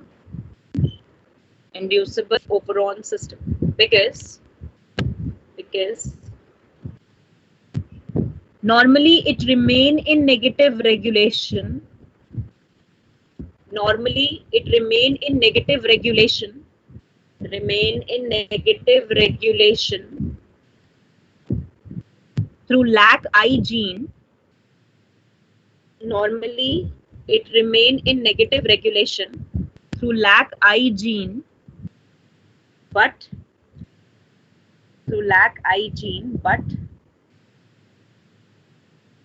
can be induced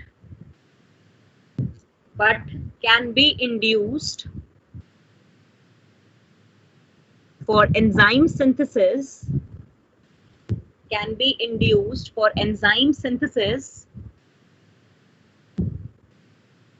under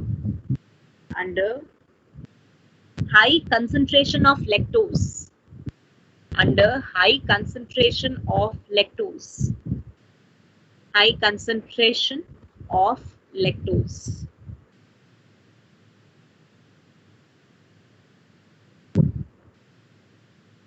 Fine, everyone? Done with the point? Negative inducible operon system, right? Lacoperon, right? कोई doubt इसमें? Any point? Any specific thing? 5, okay. 5, transcription and translation of structure. Okay, everyone. So now moving to the next part, right? Positive regulation of Lacoperon. छोटा सा part है, detail नहीं करनी हमें ज़्यादा, right? But positive regulation of Lacoperon that we are going to start with. Fine, right? Start करें हम अच्छे से. हो गया यहाँ तक negative inducible. अच्छा, अब अगर question आ जाए, Which gene is responsible for negative regulation of lacoperon? Tell me guys. Which gene is responsible for negative regulation of lacoperon? फटाफट से आंसर करो. Which gene is responsible for negative lac-I? Very good. I gene or lac-I gene is responsible for negative regulation. What is the natural inducer? What is the natural inducer? Natural inducer कौन है मेरे पास? Lactose. Very good. Natural inducer is lactose. Now, cell के अंदर bacterial cell ना, जो हमने कहा ना थोड़ी बहुत परमिएज की कंसंट्रेशन प्रेजेंट है, वो क्यों प्रेजेंट है? सेल अपने अंदर लैक्टोज के साथ साथ, लैक्टोज तो बाहर है, अपने अंदर लैक्टोज की ना एक एलोमेरिक फॉर्म को स्टोर करके रखता है. एलोमेरिक फॉर्म, लैक्टोज की कौन सी फॉर्म? एलोमेरिक फॉर्म को स्टोर करके रखता है. And that allomeric form of the lactose is called allolactose. और उसकी कंसंट्रेशन से 0.1-0.2% होती है, ताकि इतनी लिमिट परमिएज की मिल जाए मुझे कि अगर लैक्टोज बाहर ज्यादा हुआ तो अंदर लेके स्टार्ट कर दे प्रोसेस. ठीक है, क्योंकि प्रोसेस को हमेशा ऑफ में तो नहीं रखना ना. डिफ्यूजन का वेट करोगे तो इतने मिनटों में एक मॉलिक्यूल अंदर जाएगा. इतना स्लो प्रोसेस होता है डिफ्यूजन वैसे भी. तो इसी वजह से हमारे पास क्या प्रोसेस है कि we have to make it कि अगर मुझे लैक्टोज का प्रोसेस पूरा करना है, लैक्टोज का पूरा कंसेप्ट मुझे अगर देखना है, तो आई कैन से ओनली ओवर हियर कि लैक्टोज की कंसंट्रेशन को मैनेज करने के लिए, उसकी कंसंट्रेशन को मैनेज करने के लिए इंटरनली मुझे थोड़ा सा अमाउंट लैक्टोज का अंदर, जैसे रिजर्व वॉल्यूम नहीं पढ़ते लंग के अंदर, वाइटल कैपेसिटी, रिजर्व कैपेसिटी पढ़ते हो, वैसे ही वो जो रिजर्व यूनिट रखते हो ना, उसको आप नाम देते हो एलोलैक्टोज.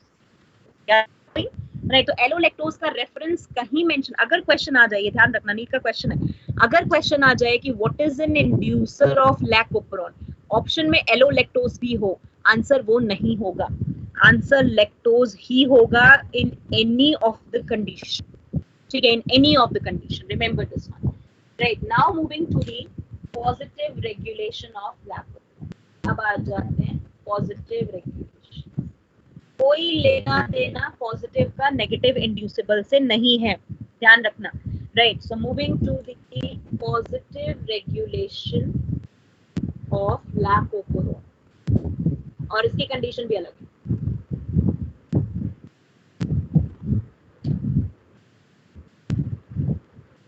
क्या है हमारे पास positive regulation? Let's state about that over here. Now over this point बच्चे, अगर मैंने कहा, लेट अस सपोज, पहले मैं कर्व बनाऊंगी आपको क्लियर करूंगी. सेल के पास आपने ग्लूकोज दिया और लैक्टोज दिया, they are the energy sources in nutrient medium. अब मुझे ये समझाओ, what will be the first choice of the bacterial cell? Bacterial cell हमारी भी, वो किसी की भी सेल की पहली चॉइस क्या होगी? ग्लूकोज या लैक्टोज में से? Glucose. Very good. Why? Because simple monomeric form है ना, तोड़ना भी आसान है, सब कुछ करना आसान है, रेस्पिरेशन डायरेक्ट शुरू कर सकते हैं, तो glucose is the one. Right, correct. अब मैंने कहा बच्चे, लेट अस सपोज हमने बैक्टीरियल ग्रोथ देखी,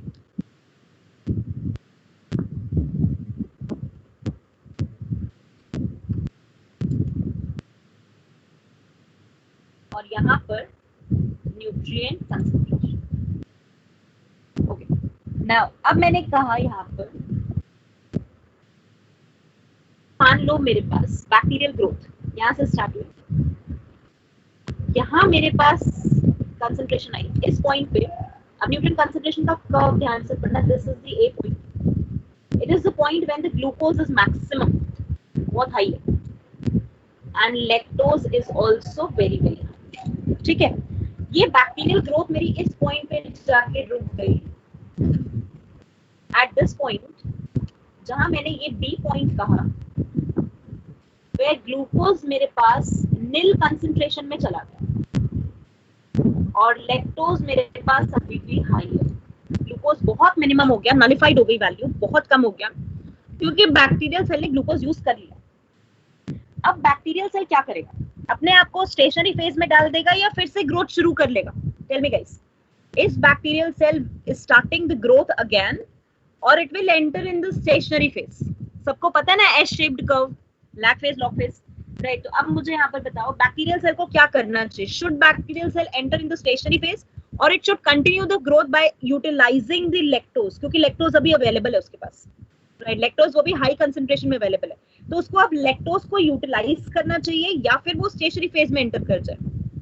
सोचो कंडीशन, अगर एक सेल को लैक्टोज को यूटिलाइज करेगा, वेरी गुड, अगर लैक्टोज को यूटिलाइज करेगा इसका मतलब यहाँ से आगे ऐसे बढ़ जाएगा एट दिस पॉइंट, राइट ना, लैक्टोज को यूटिलाइज करके आगे बढ़ गया, इस पॉइंट पे पहुंच गया, इसकी ग्रोथ अब ग्राफ से थोड़ा बाहर निकल गया, वो एक्सिस में बढ़ा दूंगी, राइट, तो ये पॉइंट पे हमारे पास पहुंच गया, this is the C point and this C point is being the one जहां ग्लूकोज तो मेरे पास एब्सेंट हो गया और लैक्टोज मेरे पास बिल्कुल नील हो गया। अब इसके बाद वो किस में एंटर हो जाएगा, स्टेशनरी फेज।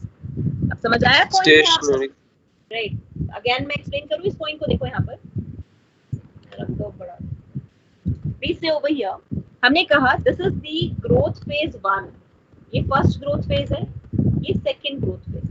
पहली ग्रोथ फेज में उसने ग्लूकोज को यूज किया, इस पॉइंट पे आके बैक्टीरिया की ग्रोथ अरेस्ट हो गई क्योंकि इस पॉइंट पे जाके वो स्टेशनरी में एंटर हो ही रहा था क्योंकि ग्लूकोज बिल्कुल खत्म हो चुका है।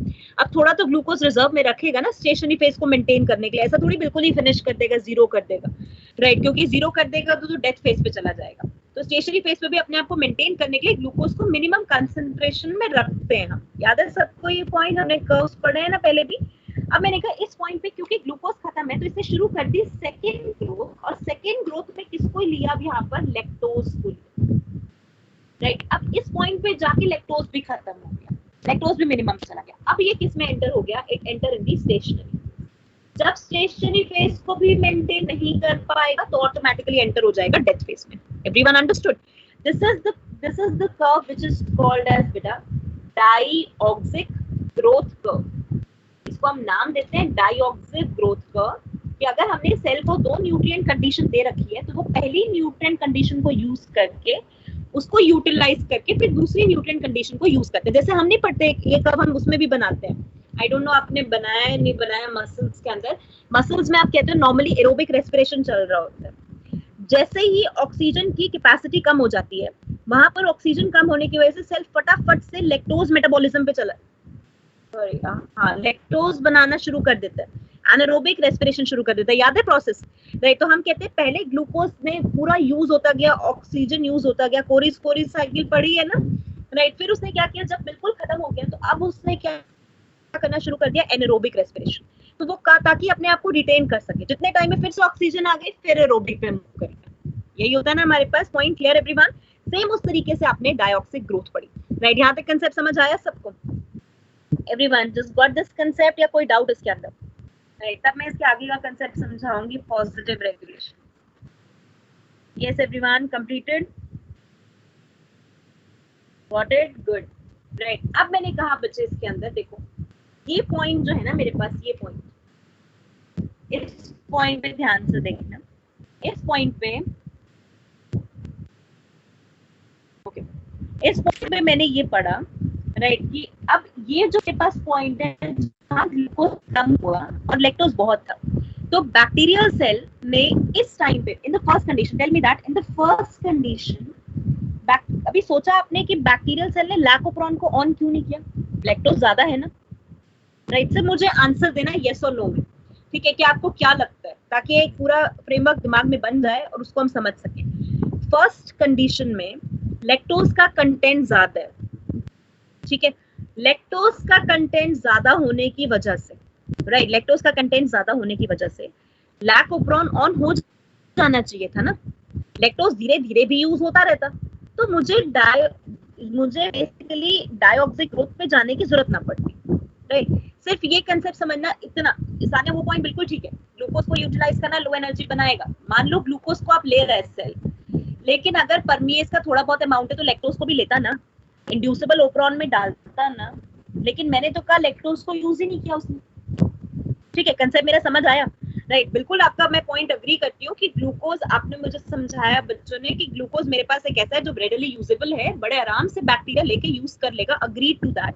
लेकिन अगर लैक्टोज भी हाई कंसंट्रेशन में है तो अभी हमने पढ़ा ना लैकोप्रोन क्योंकि नेगेटिव में है अभी, अगर लैक्टोज ज्यादा है तो इंड्यूसिबल चल जाएगा, इतना ना भी चलता, चलो 10% चलता, 5% चलता, कुछ तो डिक्रीज दिखता, मुझे कोई डिक्रीज दिखा ही नहीं, पहली चीज, राइट। दूसरा पॉइंट, अब इस पॉइंट पे जब मैं पहुंची, जो ये मेरा डॉट मार्क वाला मैंने पॉइंट बनाया, इस पॉइंट पे जब ग्लूकोज बिल्कुल खत्म हो गया तो सेल को क्या सूझी भाई कि फटाफट से लैक्टोज को यूज करना शुरू कर दिया।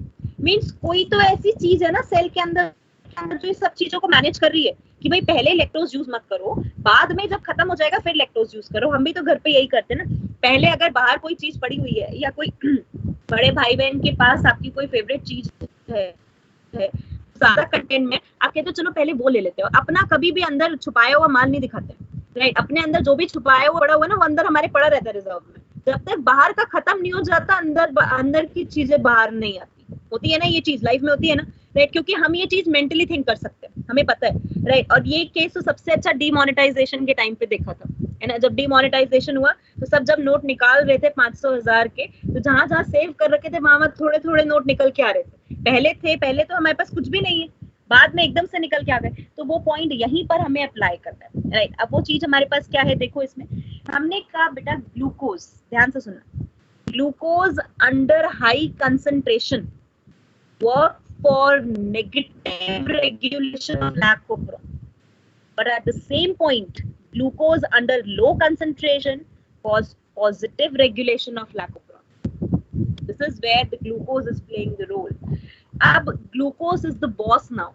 अगर ग्लूकोज है तो उसके आगे किसी की नहीं चल सकती, लैक्टोज काम ना हो, ठीक है। लैक्टोज जहां ग्लूकोज कम हुआ वहां वो लैक्टोज से काम कराएगा, ठीक है। तो मैंने कहा ग्लूकोज इज द बॉस, जिसके नीचे दो बंदे काम कर रहे हैं, एक लैक्टोज है और एक मैं यहाँ पर चलो ले लेती हूँ सुक्रोज, ठीक है। एक लैक्टोज है एक सुक्रोज है, राइट। ग्लूकोज जब तक है हाई कंसंट्रेशन में, it never allow lactose and sucrose to work. ये कभी अलाउ नहीं करेगा कि लैक्टोज सुक्रोज कभी काम कर भी दे, किसी भी तरीके से उन्हें रोक के रखेगा। जैसे ही ग्लूकोज की कंसंट्रेशन कम हुई, राइट, ये अपना काम कराने के लिए लैक्टोज को अंदर भिजवा देगा, लैक्टोज का पॉजिटिव रेगुलेशन शुरू कर देगा। और वो पॉजिटिव रेगुलेशन शुरू होते ही राइट, लैक्टोज क्या काम करना शुरू कर देगा, लैक्टोज अपना लैकोप्रोन को ऑन करा देगा, लैक्टोज का यूटिलाइजेशन शुरू हो जाएगा। खैर रही बात सुक्रोज की, तो बैक्टीरिया सुक्रोज को डाइजेस्ट कर नहीं सकता, राइट, इसलिए वो लेता नहीं उसको, ठीक है, राइट। अब पॉइंट समझ आए यहाँ तक का, क्लियर आना, राइट, समझ आई कंडीशन। तो अब मैंने यहाँ क्या कहा, positive regulation, low concentration of glucose induces positive regulation of lac operon. Lac operon का पॉजिटिव रेगुलेशन इंड्यूस करती है, राइट। अब कैसे इंड्यूस किया वो पढ़ते हैं, देखो। लो कंसंट्रेशन ऑफ ग्लूकोज, अब मैं पूरा मैकेनिज्म नहीं पढ़ा रही, सिर्फ इतना आपको बता रही हूँ, induces synthesis of cap or called CRP, which binds to operator, operator से bind होता है, binds to operator, increases efficiency of RNA polymerase at promoters, increases rate of transcription of structural gene, result in switch on state। तो lactose तो कर ही रहा था, lactose के साथ साथ ये भी करेगा। अब इसने क्या किया प्रोसेस, कैप और सीआरपी क्या है और ऑपरेटर से कैसे बाइंड कर रहे हैं, राइट। अब उसको देखते हैं यहाँ पर। वैसे बेटा ये हमारे पास डीएनए सीक्वेंस था, मैं आपको एक जीन पढ़ाती नहीं हूँ, लेकिन अभी यहाँ पर से बताऊंगी। इसमें एक जीन है आई जीन, आई जीन का है प्रमोटर, यहाँ पर एक जीन है बेटा ए जीन, ए जीन, ठीक है, और ए जीन का अपना प्रमोटर पी है। फिर यहाँ पर P O Z Y A, ठीक है। अब ध्यान से समझना सिस्टम। ए जीन ना इनएक्टिव स्टेट में रहता है क्योंकि ग्लूकोज इसे इनएक्टिव रखता है। अब ग्लूकोज ने यहाँ पर एक भेजा एक्टिवेटर, ये एक्टिवेटर है हमारे पास CAMP, साइक्लिक AMP, राइट। पढ़ते हो हार्मोन्स के अंदर, पढ़ते हो, थोड़ा ध्यान आएगा। हार्मोन में मैसेंजर होता है, secondary messenger CAMP, cyclic AMP, right. अब यहीं पर बिकॉज ऑफ दिस, इसी के साथ बाइंडिंग हो गई किसकी, RNA पॉलीमरेज। RNA पॉलीमरेज ने A जीन से ट्रांसक्रिप्शन ट्रांसलेशन करा के एक्टिवेटर बना दिया, which is called catabolite activator protein or called CAMP receptor protein, that is called CRP and CAP, ठीक है। आई जीन अपना नॉर्मल कर रहा है, उसको तो कोई फर्क नहीं पड़ रहा, आई जीन अपना रिप्रेसर प्रोटीन बना। अब एक याद हो बच्चे चीज, तो बाइंडिंग के लिए कंसेप्ट पढ़ते हो which is called as the binding affinity, remember binding affinity, activator protein की बाइंडिंग एफिनिटी रिप्रेसर प्रोटीन की बाइंडिंग एफिनिटी से ज्यादा है।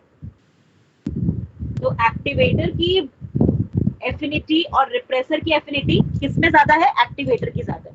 इसका मतलब दोनों में से कौन जाके बाइंड करेगा ऑपरेटर से, एक्टिवेटर, ठीक है। जैसे ही एक्टिवेटर आया, RNA पॉलीमरेज आया, स्टार्ट हुआ प्रोसेस, कंटिन्यू किया, transcription and E1, E2, E3 synthesis and lactose catabolism. तो जहां सिर्फ लैक्टोज रेट बढ़ा सकता था, वहां पर इसने भी रेट को इंक्रीज कर दिया। एवरीवन अंडरस्टूड यहां तक बच्चे? This is called as the positive regulation. Complete है यहां तक का concept? Everyone in the class completed with this?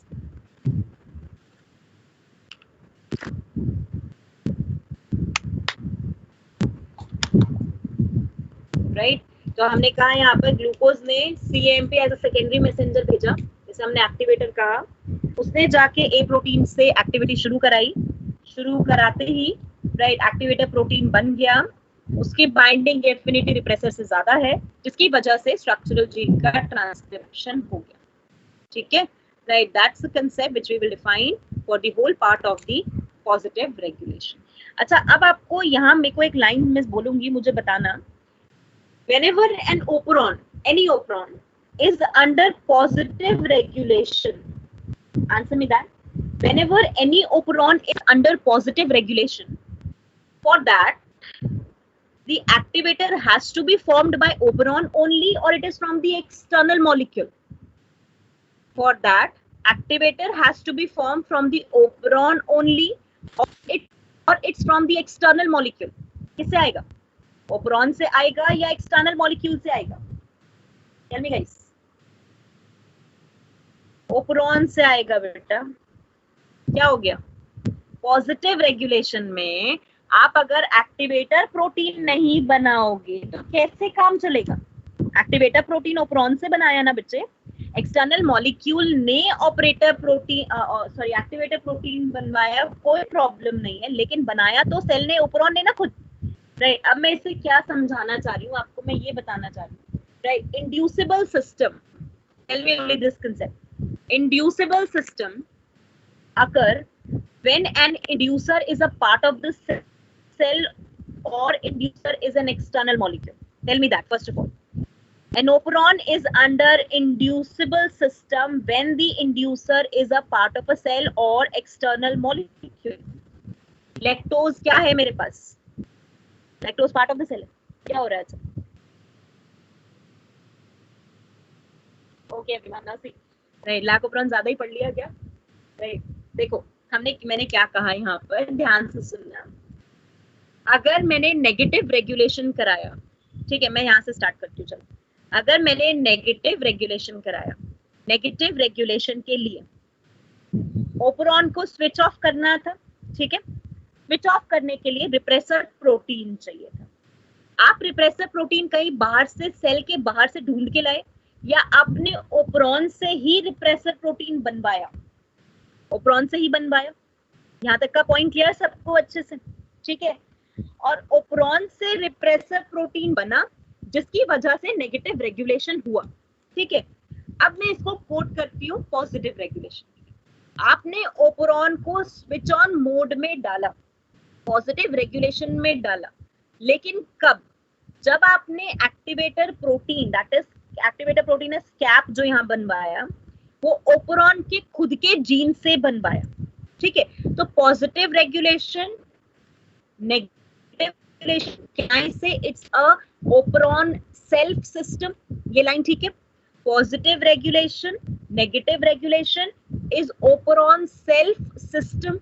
Yes, everyone completed with this line. Yes or no? Answer me.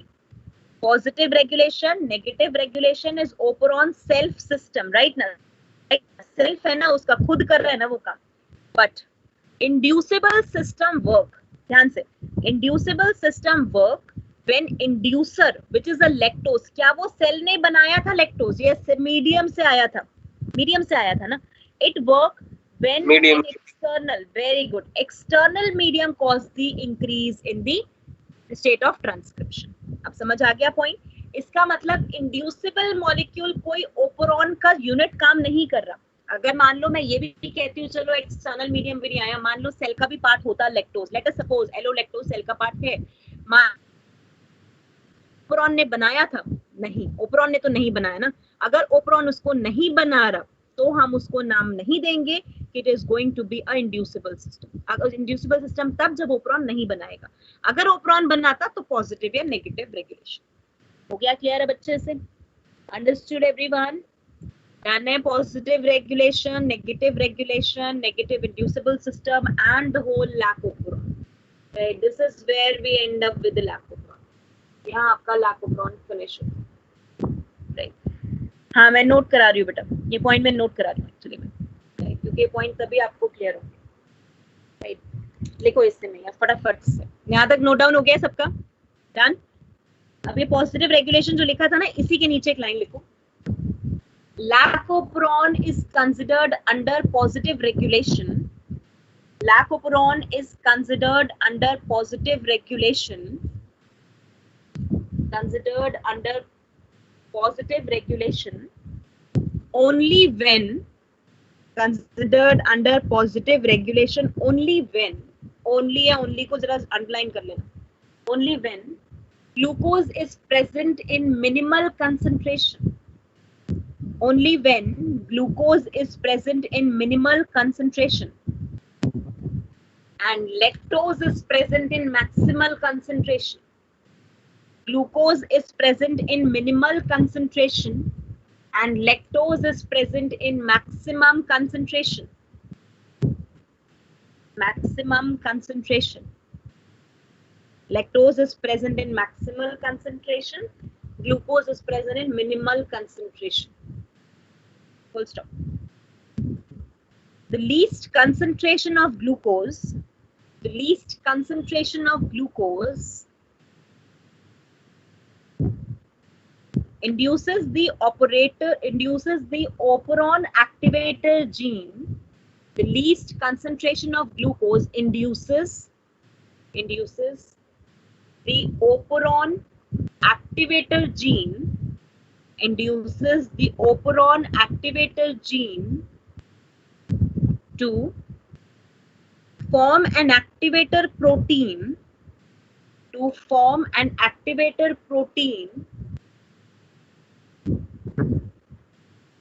so as to increase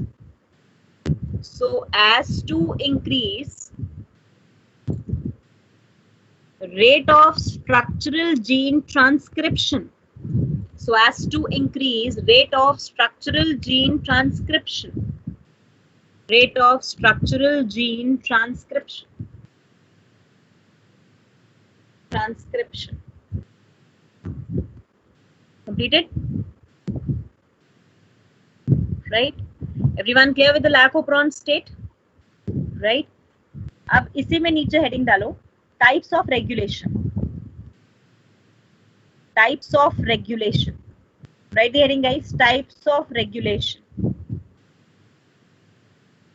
number first, types of regulation, number first, negative regulation. और ये जितने notes बना लिए ना सबने, जो बना लोगे, any one of you send me the pic of that, right, ताकि मैं check कर लूँ कहीं बोलते time कोई word आपने गलत ना लिख दिया, right. Now types of regulation. Number first, negative regulation. Switch off state of operon. Switch off state of operon.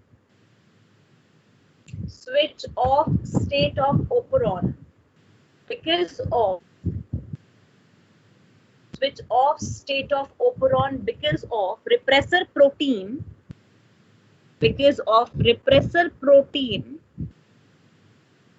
synthesized by operon only.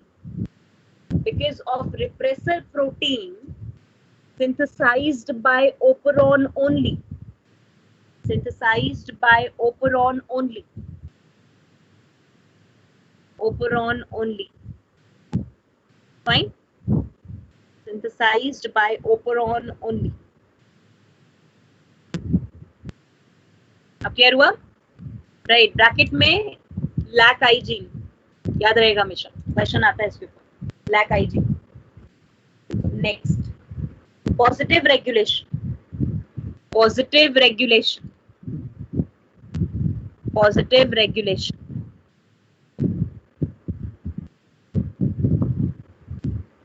Regulation, right, उसी में लास्ट डाल. Switch on state of operon. Switch on state of operon. Switch on state of operon when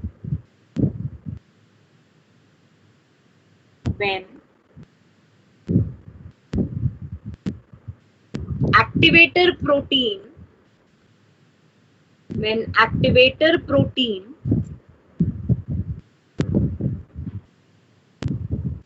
cause increase in transcription.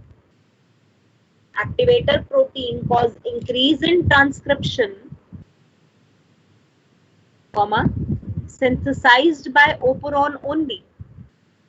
Synthesized by operon only. Synthesized by operon only. Right? Written? Third, inducible regulation. Inducible regulation. Inducible regulation.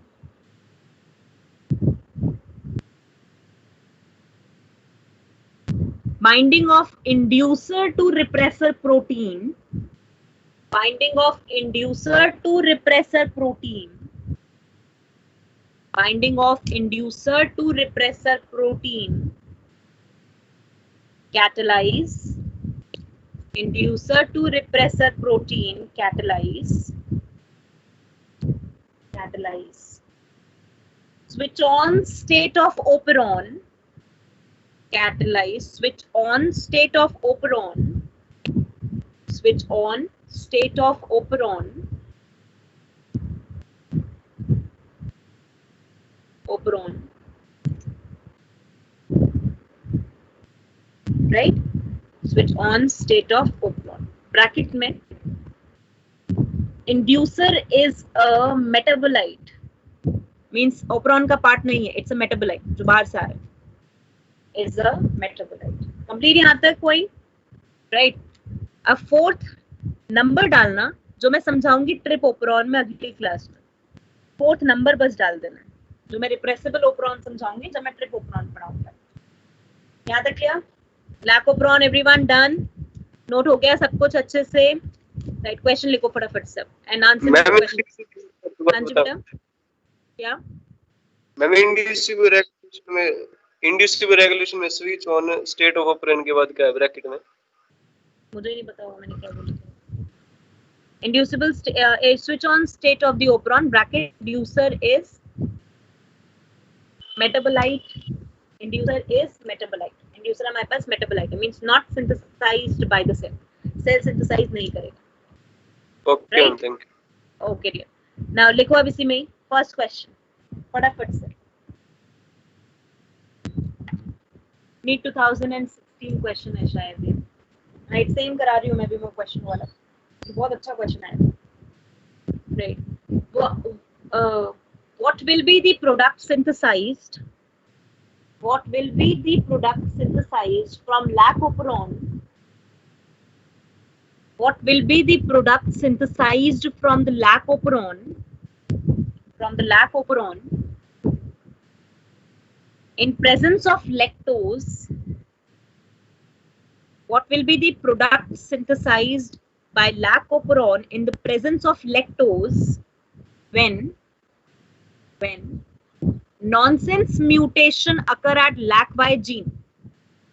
When nonsense mutation occur at LAC-Y gene. जरा ध्यान से याद करना, nonsense mutation होता है। Nonsense mutation occur at LAC-Y gene. Yes, guys. What should be the answer? Make an attempt and tell me the answer. Reply करो मुझे।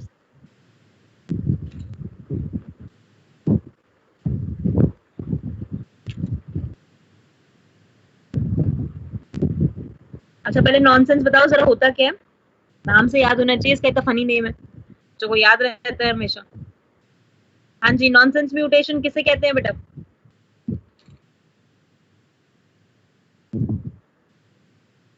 अभी थोड़ा टाइम पहले ही किया था हमने जेनेटिक्स में।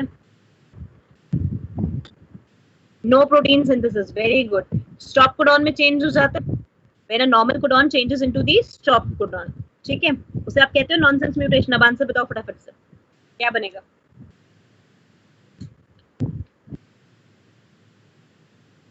मैम लैक्टोज एंट्री नहीं कर पाएगा। हाँ बच्चा, क्या बोले दोबारा? क्योंकि लैक्टोज एंट्री नहीं कर पाएगा मैं। अच्छा, लैक्टोज एंटर नहीं कर पाएगा, कोई प्रोटीन नहीं बनेगा?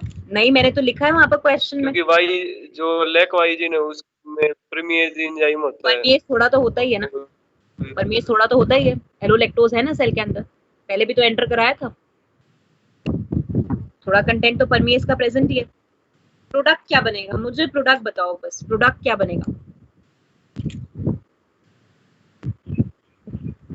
Anyone in the class बेटा? सिंपल क्वेश्चन है।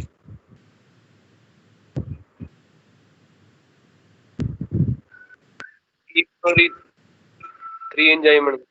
अच्छा, मैं यहाँ पर ऑप्शन देती हूँ, चलो। ऑप्शन आपका पहला एबीसी में मुझे बताना। A option transacetylase and beta galactosidase, B option beta galactosidase only, C option transacetylase only, and D option no enzyme at all. First option में कौन सा? First, okay. और इसके अलावा ए, ओके, ए आ रहा है सबका आंसर। अच्छा चलो ठीक है, अब यहाँ मैं समझाती हूँ। अब इसमें हमने LAC-Y पे म्यूटेशन कराया और वो म्यूटेशन की वजह से यहाँ पर एक कोडॉन आ गया UAG, ठीक है, स्टॉप कोडॉन आ गया। अंडरस्टूड? स्टॉप कोडॉन आया तो यहाँ से पॉलीसिस्ट्रॉनिक mRNA आ गया। This is called cistron Z, this is called cistron Y, and this is called cistron A.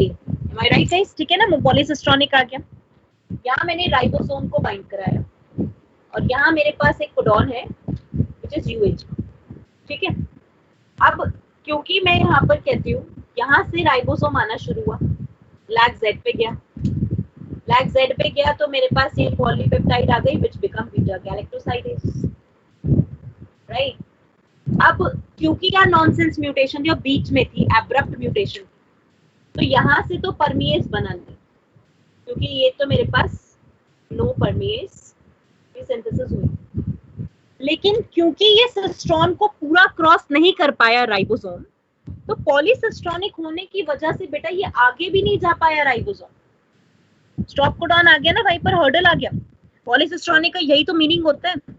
इसका मतलब मेरे पास E3 भी नहीं बना, no transacetylase.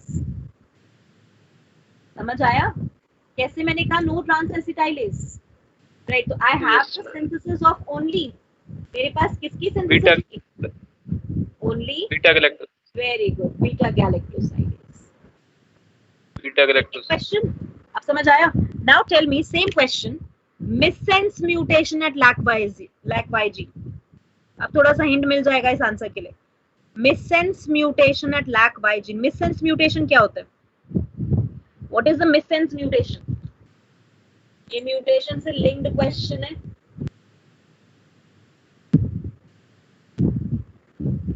मिससेंस mutation at LAC-YG, tell me guys जल्दी से। मिससेंस का मतलब जहां पर आपने कोडॉन को किसी और कोडॉन में चेंज कर दिया, प्रोटीन तो बनेगा लेकिन नॉन फंक्शनल बनेगा, ठीक है, नॉन फंक्शनल प्रोटीन बनेगा। अब अगर LAC-Y में चेंज कर दिया तो क्या LAC-Z को कोई फर्क पड़ा? LAC-Z ने नॉर्मल बीटा गैलेक्टोसाइडेज दे दिया। नाउ LAC-Y यहाँ से नॉन फंक्शनल परमिएज बन गया, या मैं नॉन फंक्शनल प्रोटीन को ही नाम दे दूं यहाँ पर। क्या मेरे पास LAC-A को कोई फर्क पड़ेगा बच्चे? Is there any we can say disturbance over the LAC-A? Ribosome तो आगे जा सकता है ना, स्टॉप कोडॉन थोड़ी आया, LAC-A पे जाएगा ना। अगर LAC-A पे जाएगा तो मेरे पास क्या बनेगा? ट्रांस एसिटाइलेज भी बनेगा। देखो आंसर चेंज हो गया, ठीक है। अब समझ आया सबको point? everyone understood with this, right? Completed with the part over here, right? तो हमने कहा मिससेंस म्यूटेशन, नॉनसेंस म्यूटेशन ऐसे लिंक करना है क्वेश्चन के अंदर, क्योंकि ये क्वेश्चंस आते हैं बेटा, राइट? और इसमें कोई भी डाउट, कोई भी पॉइंट आपको ऐसा नहीं होना चाहिए जो क्लियर ना हो, राइट? एवरीवन अंडरस्टूड यहाँ तक का कंसेप्ट? यस गाइस, डन है, राइट? अच्छा, अब मैं यहीं पर एक और चीज पूछती हूँ। If a missense mutation happen at the LAC-Z, answer me, if the missense mutation happen at the LAC-Z, क्या आंसर होगा? अब जल्दी आंसर बता दो। Missense mutation happen at the LAC-Z पे मैं मिससेंस म्यूटेशन करा रही हूँ। E1 E2 E3 की फॉर्म में बताओ, पूरा मत लिखो। मिससेंस म्यूटेशन एट LAC-Z, मिससेंस होया, क्या हो गया? मिससेंस म्यूटेशन एट द LAC-Z पहले जीन पे मिससेंस म्यूटेशन कराया, बीटा गैलेक्टोसाइडेज तो बनेगा नहीं, E1 नहीं बनेगा, E2 E3 तो बनेगा ना। Very good. अगर नॉनसेंस म्यूटेशन करा देते तो, LAC-Z पे नॉनसेंस म्यूटेशन करा देते तो क्या होता? अब क्या कोई होता? भी नहीं बनता। बिल्कुल लिंक करना है इसको। एवरीवन अंडरस्टूड यहाँ तक, right? So this is the point बच्चे, we will end up with the whole lac operon and the major part of the chapter. अब अगली क्लास में, दैट इज थर्सडे में, right, we are going to wind up with the trp operon and the eukaryotes के अंदर gene regulation, and will start with HGP से start कर देंगे, right? तो by coming Monday we will end up the chapter. Monday नहीं, एक class और लग जाएगी, right? Means by coming week we will end up the chapter. कुछ क्वेश्चंस मुझे कराने हैं इसके, वो क्वेश्चंस, और थर्सडे की क्लास में सबसे मेन, राइट, लिंकेज तक का, पेडिग्री एनालिसिस से पहले तक का, म्यूटेशंस तक का। अब वही टेस्ट हो गया, म्यूटेशन कितनों को याद है, राइट? म्यूटेशन से म्यूटेशन तक का पूरा जेनेटिक्स रिवाइज होना चाहिए सबका, right? We are going to have a questions for that, ठीक है? थर्सडे क्लास में करेंगे। Everyone understood, right? Okay Rajul, एक सेकंड बेटा, show you the slide of the negative regulation. एक मिनट रुको जरा। Yeah, this is the inducible regulation and this is the negative regulation. This is the part which negative regulation. ठीक है? Fine. Okay guys, so going to share with you with the notes. अभी share कर दूंगी आपके साथ notes around 8 o'clock. ठीक है? या अभी कर दूंगी, चलो क्लास स्टार्ट होने में टाइम ही है 10 मिनट, अभी कर देते हैं, right? And complete the whole part. Rajul कोई डाउट है बच्चे यहाँ से? राइट, पूरा पार्ट अच्छे से रिवाइज करो, पूरा पार्ट गो थ्रू करो, राइट? एंड उसी के साथ साथ यहाँ तक का कंप्लीट करो बच्चों। Fine, right? Okay everyone, so will meet you in the coming class. Bye bye, take care, enjoy, right? Study very well and complete with the genetics part, right, for the coming Thursday class. Okay everyone, bye bye.